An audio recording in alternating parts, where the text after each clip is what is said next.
So it was a long game yesterday. We have a lot of sore bodies. I'll be happy to update the injury list to him to help fast-track these guys. But we'll have our hands full this week for sure. What does it mean to get Daryl Worley back in the mix this week, and how do you involve him with already a pretty? We like Worley. We like Worley, the job that he did in the off season. He's a good player. We'll see where he is, and we'll make any adjustments that we need to make in a few days, just after we see where he is. You talked yesterday about the importance of a guy like Rodney Hudson. Can you talk some about his study habits and kind of how he goes about his practice week that allows him to be so adept at what's going on? Well, he just takes tremendous pride. If you ever see him in a meeting room, he is locked in from the very beginning to the very end. A lot of guys have a hard time concentrating, especially when I'm installing plays because it's pretty boring. But Hudson is locked in from the very beginning. And when we go out and have a walkthrough, we walk through every blitz. We walk through the calls and the communication that we'd like to see happen. And then he'll give us his interpretation, and then we'll go through it in practice, and then we'll give it to him full speed. And we'll give him some chaotic looks that we think they're going to run that they haven't run before. He can handle those. But he loves football. He's passionate about the game. I think his ability to concentrate when he's here at a high level really helps everybody around him. And he's got two great guards playing next to him, two young tackles that rely on quick, concise communication. And every once in a while, Derek will get up there and change it. So it's a very complex matter, but it's great to have a center like that on your team. What sort of toughness did you see from Carr? Not just physical, but maybe more so even mental? He's a tough guy. You know, there's not a lot you don't like about him. I mean, he stood in there and made a throw to Jared Cook yesterday. Deep pattern down the left sideline. He got punished on a cross dog blitz, threw the interception on a deep ball to Martavis, and came back and played his best football. So he showed mental, physical toughness. Those are two things you got to have to be a great quarterback, and he showcased it yesterday.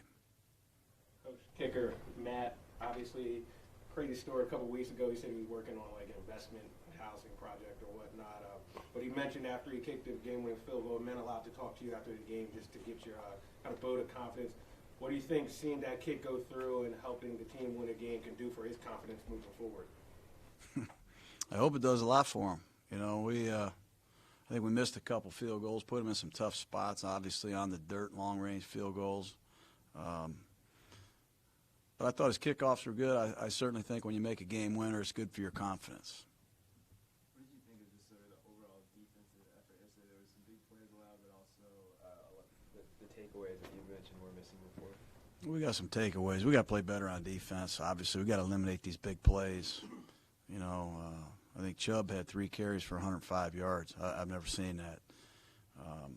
Just got to eliminate the big plays. We had a breakdown in coverage one time. A huge pass play. Should never happen in the coverage that we were in. We just got to eliminate the 5 or 6 plays per game that are dearly costing us. That's very uncharacteristic of our style of defense. We've got to tackle better when we are in one-on-one situations, and we've got to eliminate these big plays. But there is some great effort, some great individual and collective effort, but we got to figure out how to solve these big plays. Think you're fast enough on the back end?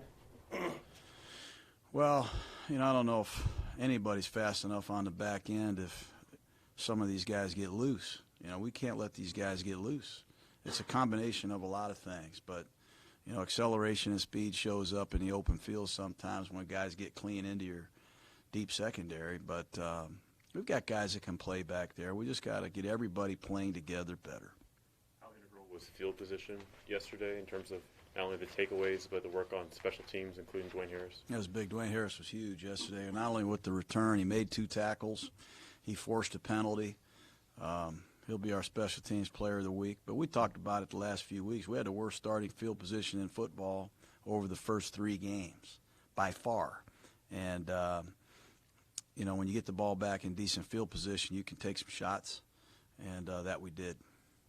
You glad to see common sense prevail on the Cromartie hit after they talked first, and then, I mean, it seems like their initial inclination is to throw flags now, but to get together and decide, all right, no, not that one. That was a good job picking that flag up. I mean, playing his zone coverage and a wide receiver's running a crossing route, he's got to sit down in zone.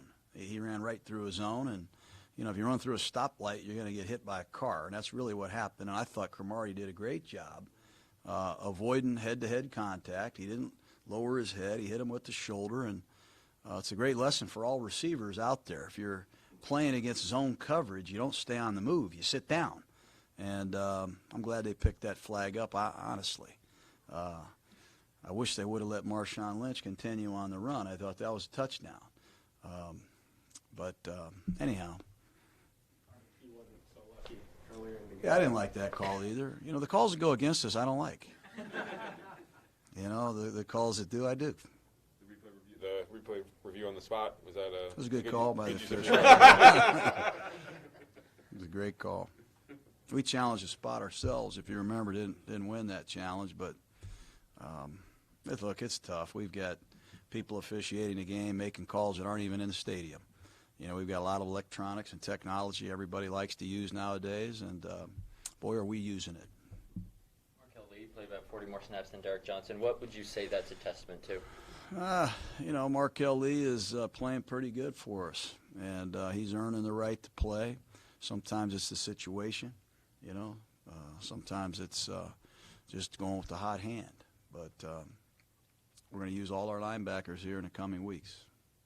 You mentioned all the young guys playing. Has that affected at all the game planning in terms of how did you guys approach it coming into the season? Did you have to slow things down a little bit, or kind of dumb things down a little bit, or just kind of hit the ground running kind of deal? Not really. We have, you know, we've run a lot of different plays. We use a lot of different types of personnel groupings. Check with me as we give Carr the green light to showcase his preparation. If he sees something, you know, we give him the green light to go get it. And in so doing that, everybody around him has to be able to play at that level too. But this is a process that hopefully we continue to show improvement. I think offensively we're doing some good things. And it's a credit to both these young tackles because they are smart, they are athletic, and they're really into football, and they're well coached by Cable. So I think that combination, day in, day out, is helping us big time. There weren't that many snaps after that long pass play to Callaway, where Conley was kind of trailing him. Was Conley sat down at that point, or was he just kind of out for just in terms of the rotation? Yeah, we're trying to get Cromartie in the game. Honestly, we're trying to roll some guys in there. It was one of the longest games ever yesterday, and you know, we're still trying to find the right mix on defense. Still trying to find the right combination, but we do have some guys that we're going to move in and out of the lineup at times. You want to get to the point where you have the same cornerback pair in the base defense playing? Yeah, 70 you'd like snaps that. a game? Yeah, you'd like to have that. Is Brandon Parker pushing Donald at right tackle? Parker's pushing on everybody. You know, Parker is interesting. You know, he's been hurt. He's had that ankle problem that's been, you know, pretty persistent for a while. He's just now getting well. And he's a very intelligent guy, very athletic kid. Started 4 years in college, and there's a lot of upside there. I mean, I think he could be a left tackle or a right tackle. And he's gonna be a good player. I believe that. There was a forward progress call when Derek Carr was sacked, and so the strip was nullified on that. I'm sure the Browns would say that that should have been a fumble. What did you see on that play? I thought it was a good call. I mean, there's a lot of judgment calls out there. You know, you can challenge plays, you can send it to New York City and let them review it. You know, I mean, there's a lot of bang-bang plays out there that are hard to officiate, and, you know, I'm just happy we won a game. How cognizant are you of managing Marshawn's workload, given the violent way he runs, or is he just, or do you just have to let him go? If that's not a Hall of Fame back, I don't know what is, honestly. I mean, what he did yesterday, what he's done since he's been here is incredible. You know, he He wants the ball more and more and more. We got a good back over there, Doug Martin, is ready to roll. And Doug can't get on the field. This guy does not want to come off the field. He picked up 6 or 7 blitzes yesterday, too, that no one's talking about. But some of the runs, good night. Why would you have a quick whistle with Marshawn Lynch? I don't understand how you can blow a whistle like they did yesterday. But some of the runs he's making, some of the finishes and determination that he's putting on tape is it's unbelievable. I don't see many guys in football running like this. But you're not concerned about the way that he runs? Not until he tells me. Keeping him go through. Okay. You know, I just keep patting him on the back. You know, hey, you ready to go? I check on him periodically. And when he can't go, we go to Doug. And Jamal Singleton, our running back coach, has done a great job making sure that, you know, Marshawn is in the game when he feels like he can be in a game. And when it's time to go to Jalen in some unique situations, we go to Jalen. And hopefully in the coming weeks we'll be able to get some two halfback sets going like we used to around here. How would you assess your red zone offense at this point? Not bad. You know, not bad. We had a couple tough moments yesterday, but we also had some great plays. Key is getting down in the red zone. You know, get down in there and get points. Don't turn it over. I think we've turned it over a couple times in previous games, but pretty good. I'm pretty pleased with it, honestly. You've obviously seen a lot of the league's top tight ends over the years in your travels. Where do you think Jared Cook ranks among that? Not ranks, but do you think maybe he gets lost in the shuffle of the Gronkowskis, Kelce's, those guys? Well, I think he's pretty good. I mean, wherever he's played, he's been very good as a receiver. I think he's probably an unheralded blocker. You know, he's a better blocker, I think, than people think. He's very good after the catch. You can line him up anywhere. Played wide receiver, Swanee, Georgia, so you can line him up in the slot. You can put him out there at wide receiver. He can mismatch you big time. I love him.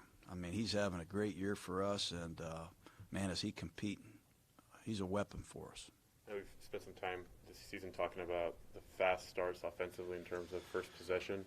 Your defense has forced a 3 and out at the start of all 4 of its games. What do you attest to that and your impressions of that fast start? Do I test that too? I give Coach Gunther, our coaches, credit, players credit. You know, they're coming out ready to go. They're locked in. They're ready to roll, and we just got to sustain it. But I learned from Bobby Knight a long time ago, the first 5 minutes of each half are usually key ingredients in winning. And that's something we got to continue to emphasize, starting fast. We try to do that in every practice period. You know, when it's a defense's turn, we try to start fast. Offensively, we want to start with success. And, you know, you don't want to stub your toe on the first play of the game or start in a negative tone. You seem to have spoken a lot with coaches from other sports, you know, not just in the NFL, but baseball managers, basketball. How much philosophically do you take from speaking to others who lead athletes? Yeah, a lot. I mean, you know, it's a unique profession. Obviously, in the last 8 or 9 years, I had a chance to, you know, meet a lot of really neat people, and there's a lot of analogies. There's a lot of things that we have in common. Basketball coaches, football coaches, golf coaches, coaches in general, different levels. They're all leaders. You know, they're all trying to motivate and teach, and they're all faced with significant challenges these days. So try to draw from everybody. Is there a different feel when you come back on a Monday after a win, or are you already moved on? Yeah, pretty much ready to go. You start seeing the Chargers, and you see Phillip Rivers, and it's hard to rejoice in your victories for very long. You know, we got a real challenge. Ingram is unbelievable, and Derwin James is a good player, and Bosa, they tell me, he's coming back, so we got work to do. You anticipated jet sweeps correctly. The Browns certainly ran a number at you guys. What did you take from the defense? We did a good job. The one on the goal line, the play that Kansas City ran twice against the Chargers going around the league like, you know, I don't know, it's like the rage. You almost saw it coming, you know, and, you know, knock down the jet sweep yesterday was really a credit to our preparation. Guys on the details, you got to set the edge. You can't let these plays get out in the open. You guys good? All right. All right, you guys, have a great day.